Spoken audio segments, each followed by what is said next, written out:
1962년 미국의 존 F 케네디 대통령이 미국의 항공우주국 나사의 로켓 발사 기지를 방문합니다.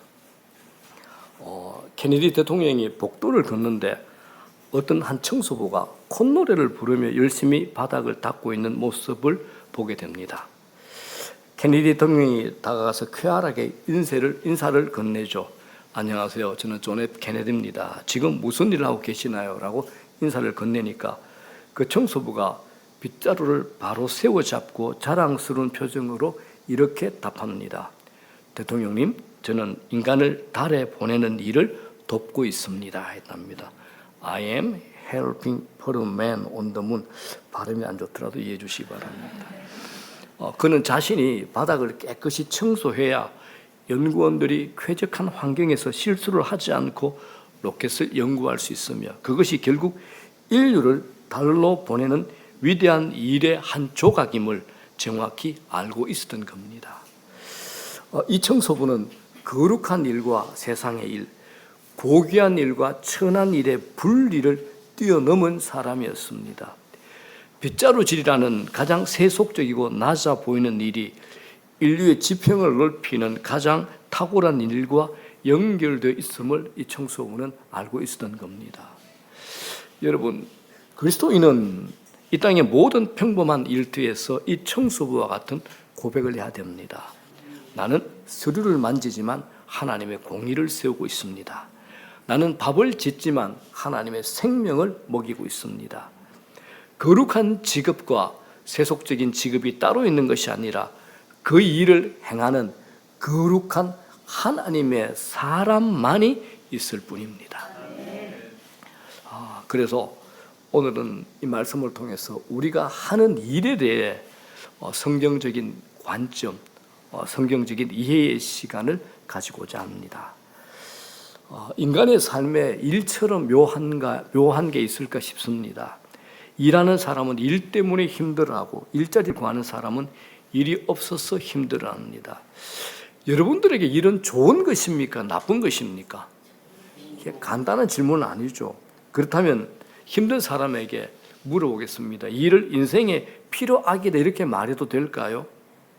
일 없는 세상에서 산다면 정말 즐겁고 행복할까요? 오늘도 많은 젊은이들이 일자리를 얻기 위해서 자신과 싸우면서 준비하고 있습니다. 자, 청년들, 예수 믿고 나서 일에 대한 관점, 일을 대하는 태도가 변했나요? 일과 신앙은 과연 연관성이 없을까요? 사실 일이 우리 삶에 차지하는 비중이 큰 것에 비하면 우리는 일에 대한 성경적인 관점, 일에 대한 신학은 너무 빈약합니다. 직장 생활을 하고 있는 신자와 불신자, 이들의 관점과 태도는 차이가 있어야 되지 않을까요? 그 차이가 있어야 되면 무슨 차이가 있어야 될까요? 일과 직업에 관련해서 우리가 던져야 하는 질문은 수없이 많습니다. 그래서 우리가 일에 대한 성경적인 관점을 이해하기 위해서는 성경의 첫 번째 책이 뭐죠? 창세기의 창조 기사가 들어있는 최초의 에덴 동산 현장에 한번 들어가 봐야 됩니다. 하나님께서 사람을 창조하시기 전의 모습을 창세기 2장 5절에 이렇게 묘사합니다. 여호와 하나님이 땅에 비를 내리지 아니하셨고 땅을 갈 사람도 없었으므로. 자, 여기서 이제 땅을 갈 사람이 없었다고 말하는데 이 갈다라는 의미의 히브리어는 아바드라고 합니다. 이게 구약 성경에서는 이 갈다가 섬기다, 예배하다 이 의미로 사용이 되었습니다. 이건 뭡니까? 예배와 일이 최초에는 분리되지 않았다는 겁니다. 예배와 일이 분리되지 않았다는 겁니다. 이 상태에서 하나님께서 흙으로 사람을 지으시고 생기를 코에 불어넣어 인류 최초 사람 아담을 만드신 겁니다. 2장 15절입니다. 여호와 하나님이 그 사람을 이끌어 에덴 동산에 두어 그것을 경작하며 지키게 하시고. 자, 여기서 경작하며 지키게 하시고라는 말도 예배하다, 섬기다라는 아바드라는 단어가 사용되었고 이건 주로 제사장 직무와 관련이 있는 용어입니다. 제사장이 성막이 더럽혀지지 않도록 지킨다고 할 때 사용되는 용어죠. 자, 그렇다면 이렇게 생각할 수 있죠. 에덴 동산은 최초의 사람에게 성전의 개념으로 주어진 것이고 아담은 에덴 동산의 제사장으로 임명된 것이다라고 이해할 수가 있는 겁니다.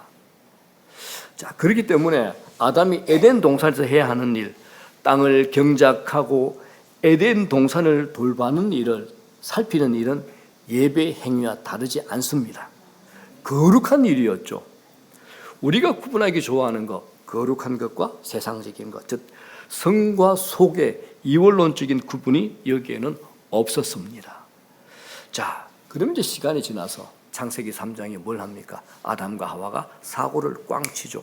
하나님이 먹지 말라 하신 선악과를 따먹었습니다. 그 범죄를 저지르자마자 일과 관련해서 어떤 변화가 일어났을까요? 하나님께서 범죄한 남자 아담에게 이렇게 말씀하십니다. 네가 네 아내의 말을 듣고 내가 네게 먹지 말라 한 나무의 열매를 먹었은즉 땅은 너로 말미암아 저주를 받고 너는 네 평생에 수고하여야 그 소산을 먹으리라. 땅이 네게 가시덤불과 엉겅퀴를 낼 것이라. 네가 먹은 것은 밭의 채소인즉 네가 흙으로 돌아갈 때까지 얼굴에 땀을 흘려야 먹을 것을 먹으리니. 범죄한 아담은 이제 수고하여야 땅의 소산을 먹을 수 있게 되었습니다. 수고는 일이 고통스러워졌다는 것이죠.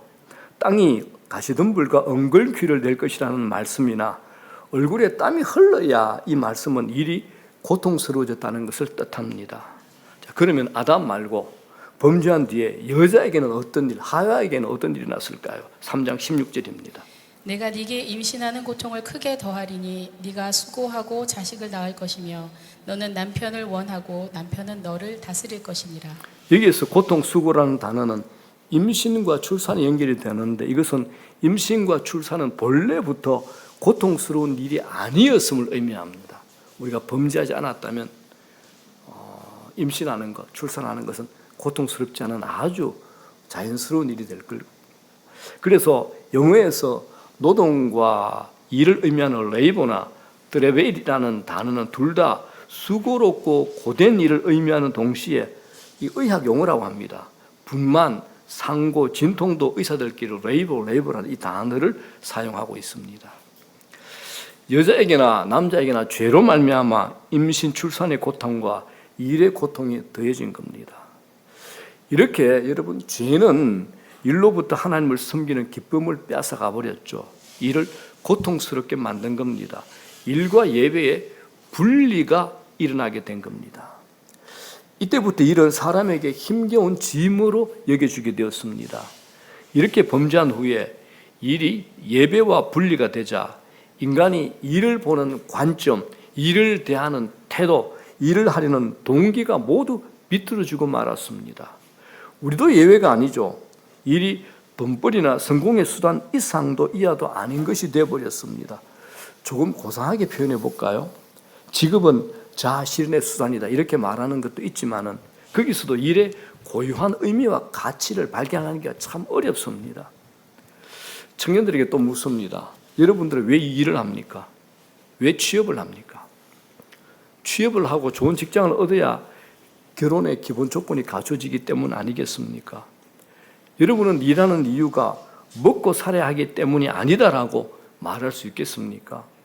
굳이 일하지 않고 취업하지 않아도 먹고 살 수 있다면 일하지 않는 길을 선택하고 싶은 마음이 있지 않습니까? 이런 질문들은 현실을 살아야 하는 우리에게 버거운 질문이 아닐 수 없습니다. 그러나 신자들이라면 반드시 물어야 할 질문이기도 합니다. 많은 현대인들이 구원을 경험하려고 하는 것이 예수 믿고 구원을 경험하려고 하는 것이 아니라 직업의 성공을 통해서 직설적으로 돈벌이를 통해서 자존감과 자부심의 구원을 경험하려고 합니다. 그들에게는 직업적인 성공, 높은 연봉, 벌어들인 많은 돈이 곧 구원입니다. 그렇지 않습니까? 지금 우리가 사는 이 세상도 직장, 연봉, 외적 성공으로 사람을 판단합니다. 이런 사회 현상은 사람들 하여금 일의 가치를 돈의 가치와 동등하게 만들어버렸죠. 결국 높은 연봉, 높은 직급을 섬기고 그 안에서 정체성을 발견하게끔 몰아갑니다. 성공을 지향하는 많은 사람에게 일이 하나님의 자리를 차지하는 우상이 되었습니다. 자기도 모르게 일이라는 우상을 섬기는 사람들은 어떻게 하면 돈을 더 많이 벌어서 편안하게 자랑하면서 떵떵거리며 살아볼 수 있을까라는 생각이 다 있습니다. 질문해 볼게요. 여러분, 이런 것들이 그리스도인이 품어야 하는 생각과 삶의 방식일까요? 이런 생각은 우리 그리스도인이 품어야 하는 정상적인 생각은 아닙니다. 그리스도인이 품어야 하는 정상적인 사고는 이런 것입니다. 어떻게 하면 하나님께서 내게 맡기신 능력과 기회를 가지고 하나님의 뜻을 이루어 하나님을 영화롭게 하고 이웃을 사랑하며 섬기면서 살아갈 수 있을까? 바로 이겁니다. 죄송합니다. 저도 50대 중반까지 직장 생활을 해본 경험이 있어서 이게 어렵고 만만치 않은 일이라는 것을 저도 압니다. 오늘 말씀에 저도 자유롭지는 못합니다. 그럼에도 어른인 우리가 하는 일에 대해서 우리 자녀들이 부딪히는 현실적인 문제에 대해 성경 말씀이 무겁고 힘들어도 고민해보고 마음을 열어봐야 되지 않겠습니까? 나는 나름대로 성경이 말하는 대로 일에 대해서 성경이 말하는 대로 살아가고 있는가? 아니면 이를 우상으로 섬기며 살아가고 있는가? 한번 정직하게 자신에게 질문해 보시기 바랍니다. 자, 그렇다면 여기서 또 다른 질문을 해봐야죠. 예수 믿고 살아가는, 자기를 부인하고 그분을 따라가며 살아가는 이 복음의 삶은 일에 대한 관점이나 태도를 변화시킬 수 없을까요? 천만의 말씀입니다. 복음은 일에 대해서 일을 다시 하나님의 관점으로 바라보게 할 뿐만 아니라 아담이 범죄하기 전에 일이 가졌던 고유의 가치를 회복하게 해줍니다. 그래서 500년 전에 종교개혁자들은 중세의 타락 속에서 복음을 회복시켰을 뿐 아니라 복음으로 말미암아 신자의 삶의 모든 영역이 새로워졌다라는 것을 종교개혁자들은 보여주었습니다. 특히 그들은 중세시대는 모든 영역이 다 성과 속으로 구분됐잖아요. 교황의 힘이 얼마나 컸습니까? 교회의 힘이 얼마나 컸습니까? 성과 속이 뭡니까? 교회의 것. 교회에 관련된 건 전부 다 거룩해. 세상의 것. 그 나머지 건 전부 다 속돼. 이런 이원론을 깨뜨리기 위해서 종교개혁자들이 처절하게 싸웠습니다. 그래서 마틴 루터가 이런 말을 합니다. 비록 세속적으로 보일지라도 그들의 일은 하나님을 향한 예배다. 주님을 기쁘시게 하는 순종이다라고 마틴 루터가 말을 합니다. 이건 아담이 범죄하기 전에 가졌던 일에 대한 관점과 동일한 것이라고 말할 수 있습니다. 이런 관점은 종교개혁자 깔뱅도 동의합니다. 깔뱅도 모든 직업이 다 하나님의 소명이다라고 말을 합니다. 직업을 소명으로 바라보는 관점은 우리가 살며 일을 대하는 태도를 변화시키지 않을 수 없습니다. 직업을 소명으로 보는 관점은 사도 바울이 가르친 직업 윤리의 전제가 됩니다. 우리가 읽었던 골로새서 오늘 본문도 이걸 잘 설명해주고 있습니다. 자, 오늘의 골로새서는 사도 바울이 골로새에 있는 교회에 보낸 편지입니다. 이때 당시에 서양은 로마가 통치하는 시대였죠. 인구의 절대 다수가 노예였던 시대입니다. 이스라엘도 로마의 속국이었고 로마 제국 인구의 약 3분의 1이 일부 대도시의 경우에는 절반 이상이 노예였다고 합니다. 당시 노예는 법적으로 주인의 소유물, 물건에 불과합니다. 생사 여탈권이 주인에게 있고 학대나 착취를 당해도 하소연할 데가 없는 비참한 신분이었습니다. 그런데 놀랍게도 교회는 달랐습니다. 초대 교회 안에는 노예와 주인이 한 상에 앉아 형제 자매로 떡을 떼어 먹고 있었던 겁니다. 그래서 오늘의 이 골로새 교회는 노예 출신 오네시모와 그의 주인 빌레몬이 함께 속해 있던 교회입니다. 오늘의 골로새서 3장의 이 본문은 바울이 대부분 교회에다 편지를 보냈는데 개인에게 보낸 편지가 하나 있습니다. 빌레몬서입니다. 이 빌레몬서와 연결시켜 보면 이해하기가 참 쉽습니다. 자, 빌레몬은 사람이죠. 빌레몬은 골로새 지역의 자산가입니다. 자신의 집을 예배 처소, 가정교회로 내어줄 만큼 신실한 기독교인이었습니다. 사도 바울을 통해서 복음을 받아들인 인물이죠. 그리고 또 종 오네시모는 빌레몬의 집에서 일하던 노예였습니다. 이 오네시모는 주인인 빌레몬에게 금전적 손해를 입히고 물건을 훔쳐 로마로 도망을 쳤습니다. 당시 로마법에 의하면 탈주 노예는 사형에 처해질 수 있는 중죄였습니다. 도망자가 된 오네시모는 로마에서 감옥에 갇혀 있던 사도 바울을 만나게 됩니다. 바울을 통해서 복음을 들은 오네시모는 완전히 회심하여서 기독교인이 되죠. 감옥에 있는 바울을 정성껏 돕는 사람으로 거듭납니다. 바울은 이 오네시모를 곁에 두고 싶었지만은 당시의 법적 도덕적 질서를 존중하여서 그를 원래 주인 누구요? 빌레몬에게 보내기로 결심합니다. 그래서 빌레몬에게 보낸 편지가 뭐냐? 이런 배경을 가지고 빌레몬에게 보낸 편지가 빌레몬서입니다. 난생 처음 듣는 듯한 표정을 지으시면 여러분 성경 안 읽으신 겁니다. 자, 바울은 이 편지에서 두 가지를 간곡히 요청합니다. 첫 번째, 오네시모를 더 이상 노예가 아니라 그리스도 안에서 사랑하는 형제로 맞아달라고 편지에 기록을 합니다. 두 번째, 오네시모가 빌레몬에게 입힌 재정적 손실이 있다면 바울 자신이 직접 갚겠다까지 약속을 합니다. 자, 빌레몬서 1장 16절 18절입니다. 이후로는 종과 같이 대하지 아니하고 종 이상으로 곧 사랑받는 형제로 둘자라. 네게 빚진 것이 있으면 그것을 내 앞으로 계산하라. 자, 그래서 교회사에 따르면 빌레몬은 바울의 요청대로 오네시모를 용서하고 자유인으로 풀어줍니다. 노예였던 오네시모도 영적으로 크게 성장해서 에베소 교회의 감독, 주교의 자리까지 오르게 됩니다. 노예가. 자, 이 배경을 가지고 바울이 골로새 교회에 보내는 그 마음을 알아봅시다. 먼저 종들에게 말합니다. 22절. 종들아 모든 일에 육신의 상전들에게 순종하되 사람을 기쁘게 하는 자와 같이 눈가림만 하지 말고 오직 주를 두려워하여 성실한 마음으로 하라. 이 말이죠. 종들이여 모든 일에 육신의 주인에게 복종하십시오. 사람을 기쁘게 하는 것으로 눈가림하지 말고 주님을 두려워하면서 성실한 마음으로 일하라는 겁니다. 종들이 하는 말이죠. 자, 23절. 무슨 일을 하든지 마음을 다하고 주께 하듯 하고 사람에게 하듯 하지 말라. 무슨 일을 하든지 사람에게 하듯 하지 말고 주님께 하듯이 진심으로 하라는 겁니다. 이게 우리에게 적용하면 우리가 하는 모든 일은 주님께 하듯이 해야 하는 거룩한 일이 됩니다. 거룩한 일입니다.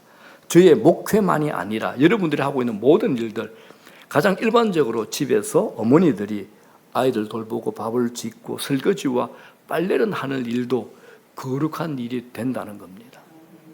자, 24절입니다.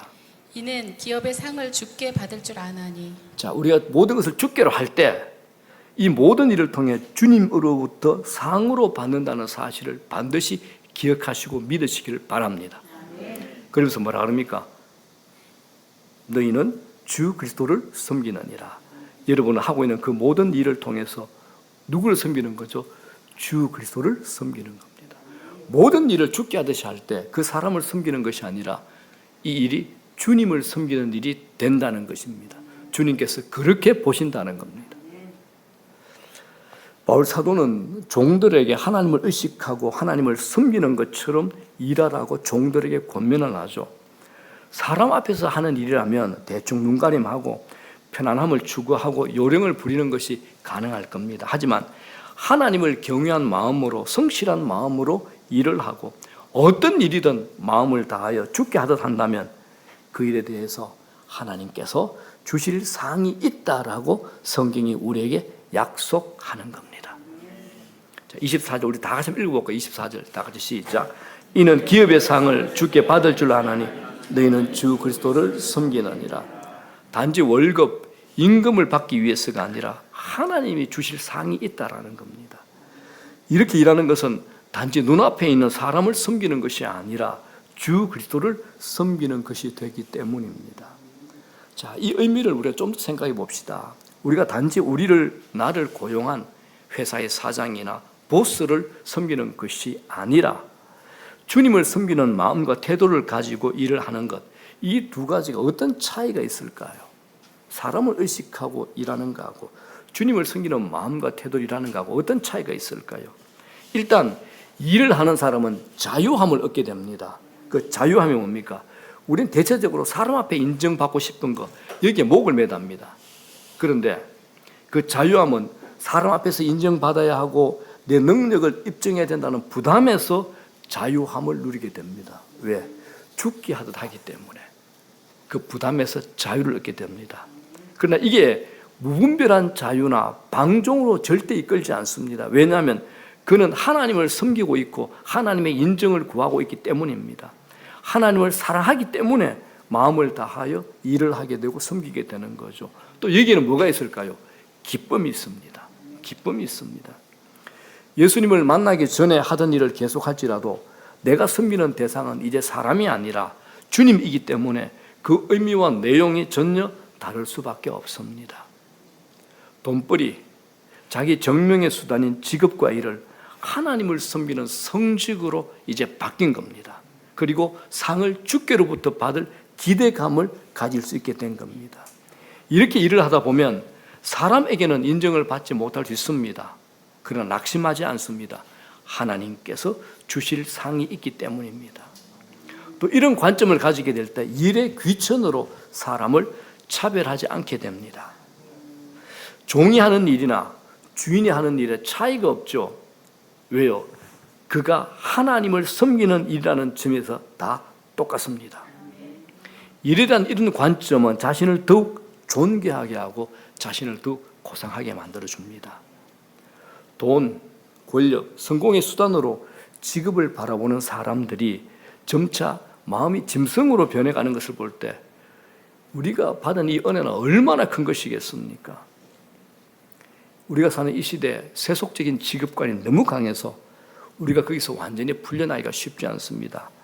작가며 신학자인 도로시 세이어즈가 이런 말을 합니다. 의사는 고통을 덜어주기 위해서가 아니라 먹고 살기 위해서 진료를 한다. 환자가 낫는 건 그 과정에서 벌어지는 일일 따릅니다. 그러죠. 변호사 역시 정의를 실현하려는 열정이 있어서가 아니라 생활을 뒷받침하는 직업이 법을 다루는 일이기 때문이다. 이런 말을 했습니다. 지금 우리가 이러지 않습니까? 그런데 복음은 우리를 이 속박에서 자유롭게 하고 주님을 섬기게 합니다.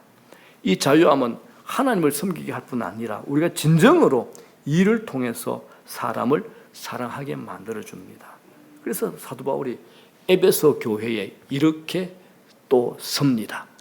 도둑질하는 자는 다시 도둑질하지 말고 돌이켜 가난한 자에게 구제할 수 있도록 자기 손으로 수고하여 선한 일을 하라. 일을 통해서 하나님을 섬기게 되자 또 하나의 부수적인 목표가 주어지게 됩니다. 가난한 자를 구제하기 위해서 열심히 수고를 감당하는 겁니다. 전에는 도둑질을 할지라도 자기를 위해서 살고 일했습니다. 그러나 이제는 가난한 자를 구제하기 위해서 정상적인 일로 직업을 바꾸어 열심히 합니다. 이게 얼마나 다른 직업과 아니고 일에 대한 관점인지 모릅니다. 우리가 사는 이 세상 더 많이 벌어서 자신을 위해서 더 많이 쓰라고 부추깁니다. 믿음을 가진 그리스도인들 우리도 이렇게 생각하기가 참 쉽습니다. 내가 열심히 일하고 더 많이 벌어가지고 안락함을 누리자. 이제 나는 앞으로 누리기만 하면 돼. 이런 생각 다 가지고 있지 않습니까? 그런데 주님은 우리에게 이렇게 말합니다. 가난한 자에게 구제할 수 있도록 수고해라. 이렇게 말씀하십니다. 이것이 우리들이 열심히 일을 해야 하는 중요한 목표가 됩니다. 신자에게 있어서 직업과 일은 이웃 사랑의 수단이 되어야 되는 겁니다. 이런 관점에서 게으름이나 일하기 싫어하는 태도를 성경은 책망합니다. 주님께서 친히 예화로 말씀하신 게 있죠.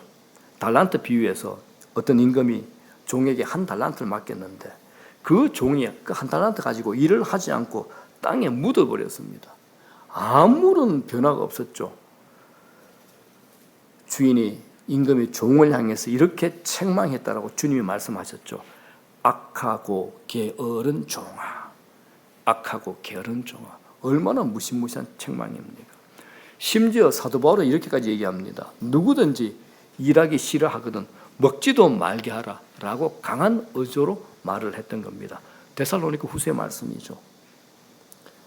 여기까지 말한 것은 고스란히 고용주나 또 회사의 대표에게도 똑같이 적용되는 말씀입니다. 원리입니다. 자, 4장 1절은 다 같이 한번 읽어볼까요? 자, 다 같이 시작. 상전들아 의와 공평을 종들에게 베풀지니 너희에게도 하늘의 상전이 계심을 알지어다. 이렇게 말씀합니다. 의와 공평이 뭡니까? 하나님의 성품에서 흘러나오는 기준이 의와 공평이죠. 이런 기준 없이 자기 마음대로 권력을 휘둘러서 자기 아래에 있는 사람들을 대하는 것은 성경이 말하는 바가 아닙니다. 그들도 자신들을 판단하실 하나님 앞에서 행해야 되는 겁니다. 종들에게 적용되는 원리가 동일하게 자신들에게도 적용이 된다는 겁니다. 고용주든 고용인이든 신자는 다 하나님을 의식하고 일해야 됩니다. 이것은 일을 하나님께서 주신 소명의 관점에서 더 나아가서 이를 이웃 사랑의 수단으로 보게 만드는 거죠. 한 걸음만 더 나갑시다. 우리가 일을 이웃 사랑의 수단으로 볼 때 그 일에 요구되는 중요한 덕목 중에 하나가 있는데 우리가 아주 무시하고 지나치기 쉬운 게 하나 있습니다. 우리가 성실하게 일하고 기도하며 일하는 거 아주 중요합니다. 여기에 하나 반드시 들어가야 될 게 탁월함이라는 덕목이 요구됩니다. 우리가 탁월하게 일을 해내지 못한다면 누군가는 우리의 일을 통해서 고통을 받게 되거나 어려움을 겪게 됩니다. 여기는 아멘 하셔야 됩니다. 아멘 하셔야 됩니다. 자, 예를 들어 볼게요. 가령 조립하는 가구를 내가 구입했는데 이 구멍이 맞지 않아. 볼트가 왔는데 볼트가 다른 게 왔어. 그러면 구입한 내가 얼마나 불편하겠습니까? 얼마나 시간 낭비가 되고 좌절하겠습니까? 그 가구를 만든 사람이 성실하게 만들었든지 아니면 40일 금식 기도하고 만들었든지 모르겠지만 여기에 탁월함의 덕목은 분명히 빠져 있고 이걸 구입한 사람은 좌절하게 되는 겁니다. 제가 직장 생활할 때 참 눈살찌 풀린 사람이 있었어요. 본인은 아주 독실한 크리스찬이었는데 꼭 근무 시간에 아침 일찍 와가지고 성경을 읽어요. 참 보기 싫대. 성경을 읽기 전에 제일 먼저 뭐 해야 되느냐? 자기는 1시간 빨리 와서 근무 시간 전에 성경을 읽어야 돼. 그리고 성경 정도 읽으려고 그러면 일찍 와서 다른 사람의 책상을 좀 정리해주고 사무실 분위기를 좀 만들어 놓고 성경을 읽어야 됩니다. 꼭 근무 시작하자마자 자기가 팀장이고 성경을 읽어요. 그리고 퇴근 시간도 칼같이 지켜요. 참 미안합니다. 꼬라지 보기 싫대요. 그거 안 됩니다, 여러분. 탁월함이 없는 거죠. 내가 40일 금식 기도했다고 엉망으로 하면 됩니까? 안 됩니다, 여러분들. 탁월함이 있어야 됩니다. 우리가 하나님을 섬기듯이 일을 한다면 내 스스로 탁월함을 추구하게 될 겁니다. 이 점에서 우리들은 신자들은 자신이 맡은 일을 탁월한 실력을 갖추기 위해서 노력을 해야 됩니다. 지혜를 구하면서 일을 감당해야 되는 겁니다. 이곳까지입니다. 이곳까지. 자, 이제 말씀을 정리합니다. 많은 성도가 교회 일, 제가 지금 북미팅 하면서 제자훈련하면서 이런 질문하는 분이 있어요. 예배나 교회의 예배나 봉사나 선교 이거는 거룩한 일이고 자기가 돈 버는 거, 직장 다니는 거, 업무 보는 거, 가사 노동하는 것은 세속적이다. 이런 영적 이원론에 갇혀 있는 것을 제가 많이 보게 됩니다. 성경은 이를 단호히 거부합니다. 하나님도 일하시는 분입니다. 성경의 시작 창세기에서 하나님은 우주를 창조하는 노동으로 하셨죠. 그것을 보며 좋았다, 보시기에 좋았더라라고 하셨습니다. 인간은 타락하기 전부터 에덴 동산을 경작하고 지키는 일을 부여받았습니다. 즉 노동은 죄의 결과가 아니라 하나님의 성품을 닮은 거룩한 신적 행위입니다. 우리가 하는 모든 일은 거룩한 신적 행위가 되는 겁니다. 마틴 루터 목사나 신부의 일만, 마틴 루터가 했습니다. 목사나 신부의 일만 거룩한 것이 아니라고 이렇게 외쳤습니다. 그는 이렇게 얘기하죠.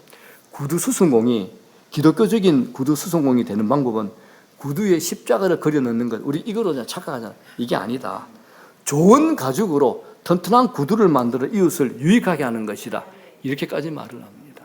기가 막힌 표현이에요. 우리는 자꾸 세상 깽판 치면서 목에 십자가 걸고 다니시는 분들, 차 절대 남 안 끼워주면서 뒤에 차 유리 뒤에다가 성경책 놓고 다니는 분들, 성경책 놓지 마시고 그냥 끼어들게 놔두십시오. 차 유리문 내리고 성질 바락바락 내고 욕하지 말고 그냥 쑥 지나가십시오. 이게 예수 믿는 겁니다. 제발 우리 좀 예수 믿게 넓게 품어가면서 양보하면서 손해보면서 내가 주를 섬기듯이 오늘도 나는 당신을 대합니다. 이런 마음으로 살아갑시다. 이게 하나님의 성품을 닮은 거룩한 신적 행위가 안 되겠습니까? 하나님은 우리를 각자의 직업으로 소명으로 부르셨습니다. 이 직업을 통해서 우리가 이웃을 섬기고 세상을 보존하게 하시는 겁니다. 여러분, 에덴 동산에서 일어난 일이 말하는 대로 에덴 동산은 삶 전체가 예배였죠. 그래서 사도 바울이 로마서 12장 1절에 뭐라 그럽니까? 너희 몸을 거룩한 산제물로 드리라라고 합니다. 우리의 몸을 거룩한 산제물로 드리는 겁니다. 이는 오늘 예배드리는 우리 예배 이 1시간뿐만 아니라 내일부터 시작하는 월요일부터 토요일까지 내 몸으로 살아내는 일터와 일상의 모든 현장이 하나님이 받으시는 영적 예배라는 뜻입니다.